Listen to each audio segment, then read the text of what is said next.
kind of feeling for an easy, smooth one. Not even bullet points, nothing. NYXI. Covered them, I think, 2 or 3 times on the channel. Normally, they are more focused on Nintendo Switch accessories, and that one works on the Switch just fine, and we'll do most of the testing today on a Nintendo Switch. It also works for PC, Steam Deck, Android, iOS, Android TV, you name it. But as it turns out, NYXI does have controllers that are non-Switch related that are not facing the Western world for some reason. Credits goes to a Discord user and fellow YouTuber Choco that shared the photo of a PS4 controller from NYXI. I had never heard about that one until I saw the photo. Anyways, today is about the Master P1. It's their brand new release. It's available on their website. It's also available on Amazon. And we're just gonna go through the overall experience because they have saved me some trouble. For example, the polling rate, it's right there on the website. You can see it for yourself. Thank you, NYXI. That saves me a little bit of time. So here we have the box. Says it's for PC, Nintendo Switch, iOS, Android. They always have this little box of accessories, brochure, instruction booklet, the dongle, braided and branded NYXI USB-C to USB-A cable. We have glossy membrane button. They feel like a good traditional quality type of button, what we get from more traditional kind of controllers. A bouncy, very responsive membrane style. An interesting tactile. It's a very easy to actuate, so you don't require a lot of push, less than usual, and it has a fair travel distance. I think I'm actually gonna really like that D-pad. It actually makes me think of the D-pad that I had on the Engineering Simple of the Absolute S9. While the exact corners are not brushed, the end of each directions are, so I think it's going to be easy to do dragon punches on this one. The sticks are special. They're almost flat. They're actually a little bit convex, but the texture is, you don't feel it as much. So if you like a texture that is really gritty, that is not the case here. It's a very soft texture. We have tactile muted shoulder buttons, bumpers, analog triggers, not too much dampening at the end of the actuation, thank you. Ooh, the function buttons are not the most pleasant to touch. I hate to say, but they feel kind of like a cheap dome button. Not the best. And then you have something to mute your sound, volume up, volume down at the bottom. So that's quite unique. They don't include it, unfortunately. I think that's a bit of a miss, but they do have the ability to add the phone adapter, which is very common. You can find them pretty much anywhere now on AliExpress kind of thing. So that's actually a nice feature if you want to use this with your phone. Not a lot of controllers do this, and I get that probably, let's say 75% of people that would buy this controller would not use it, so you're saving on costs. But I do think that increasing the price by $5 and making sure that everyone has the ability to fully utilize this controller would make more sense in the end, especially since a lot of manufacturers do not include it. So in my opinion, that's a big miss on NYXI's part. USB-C connector. Now in the back, we have, of course, our adaptive triggers. So let's see. So this is this is a proper button. This is not a software corrected, shortened trigger. This is an actual button. Actually, I'll have you hear it. And that's what it sounds like when I remove the switch. So it's a proper button. Good job, NYXI. And we can also lock the extra buttons here. Easy to actuate. I like the positioning a lot. Maybe a little prone to accidental push because they're quite easy to push.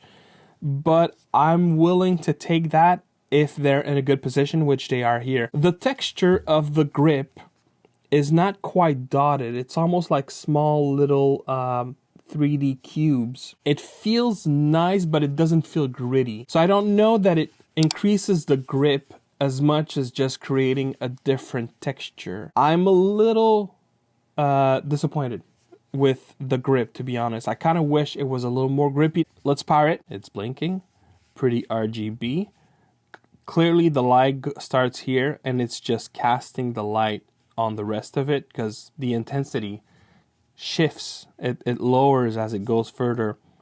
It's kind of nice. We looked at the back of the controller and I completely forgot there's a switch. So that's one of those where it's just simple. You know, you have the Bluetooth mode, the Nintendo Switch mode, or the dongle mode, and of course wired will just work regardless. Okay, so while this is something that you can address when using the switch mode, the layout is not what is shown. So it is what it should be if we were playing with an actual Nintendo controller. So as you can see, I'm pushing B, but it's doing A. Which, by the way, if this is something that bothers you and you don't mind having the layout swap, you can actually do that in the settings of the Nintendo Switch, where you go to change button mapping. You can go ahead and set it differently if you wanted. As expected, volume button don't do anything on the Switch. The mute button actually does capture on, at least on the Switch. And then you have, of course, the little gear button, and the gear button will be used for macro or turbo. Say you want to turbo this button, right? So you hold the gear, you push once, it's gonna vibrate, and now whenever I hold it, it's gonna do turbo. Now you can also do it again, and that'll give you an automatic turbo. So as you can see here, it's pushing the button on its own, and if you do it a third time, it removes turbo altogether. The other thing that you can do is you can hold your back paddle and the gear at the same time. It's gonna do the little flashing light, and that means it's in recording mode. So you could just record one button, push it again, the back paddle that is, and now it's doing the button that I recorded. All the same, you can hold the gear and hold the back paddle that you want to map, and you can do a series of inputs. So we're going to do A, X, Y, B. Well, they're opposite, but you know what I mean. So now we just recorded all 4 keys. I'm going to push the paddle. And now whenever I push the paddle, it's going to do all 4 keys. And also, you'll notice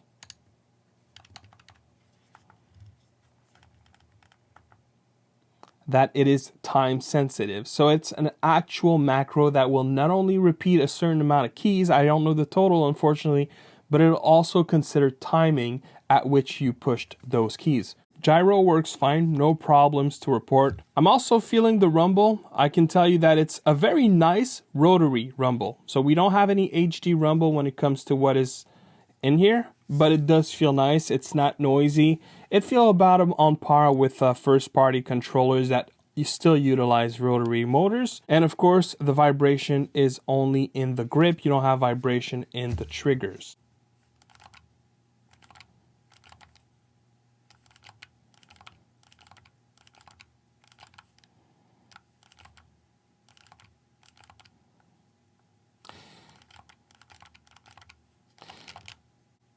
Honestly, I think NYXI just gave me my favorite.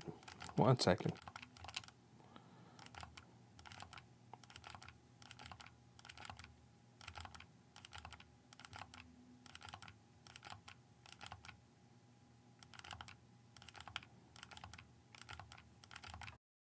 Yep, what I now consider to be my favorite cross D-pad on a controller. I have come to prefer the satellite shape D-pad nowadays, but the feel, the push action that you get is so satisfying on this controller. It's really, honestly, NYXI, I think you should probably do a version of this controller where you swap the layout, because this is a very, very good D-pad. I think most people would just agree that it feels really, really good. I wouldn't consider this a proper center pivot, but it does go down a little bit. I don't know if you'll see like the blood on my nail, but I'm pushing really hard. There's no misreads here. It's extremely precise, it's extremely good, and a very satisfying click at the end, and a nice travel distance.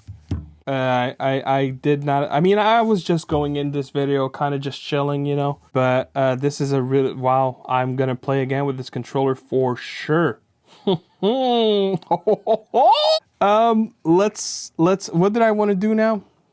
Oh yeah, let's go test the sticks. It doesn't start great. It has a fairly large inner dead zone, and I'm just gonna go straight to the point. It's not a stick designed for aiming. It's not really good for that. I mean, in a pinch, that's what you have. Sure, go for it, but I don't see why you would want to buy this controller for aiming.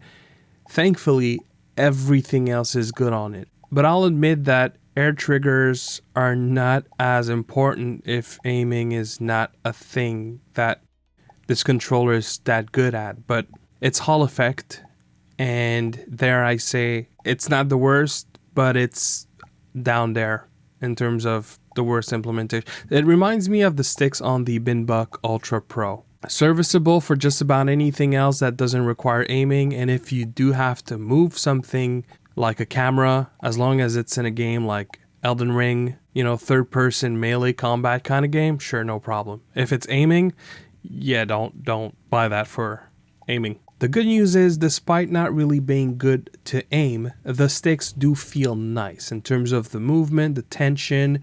It flows nicely, considering if it wouldn't have had such an aggressive dead zone, if the curves wouldn't have been so wonky, it might have been a good stick. The physical aspect of it is nice.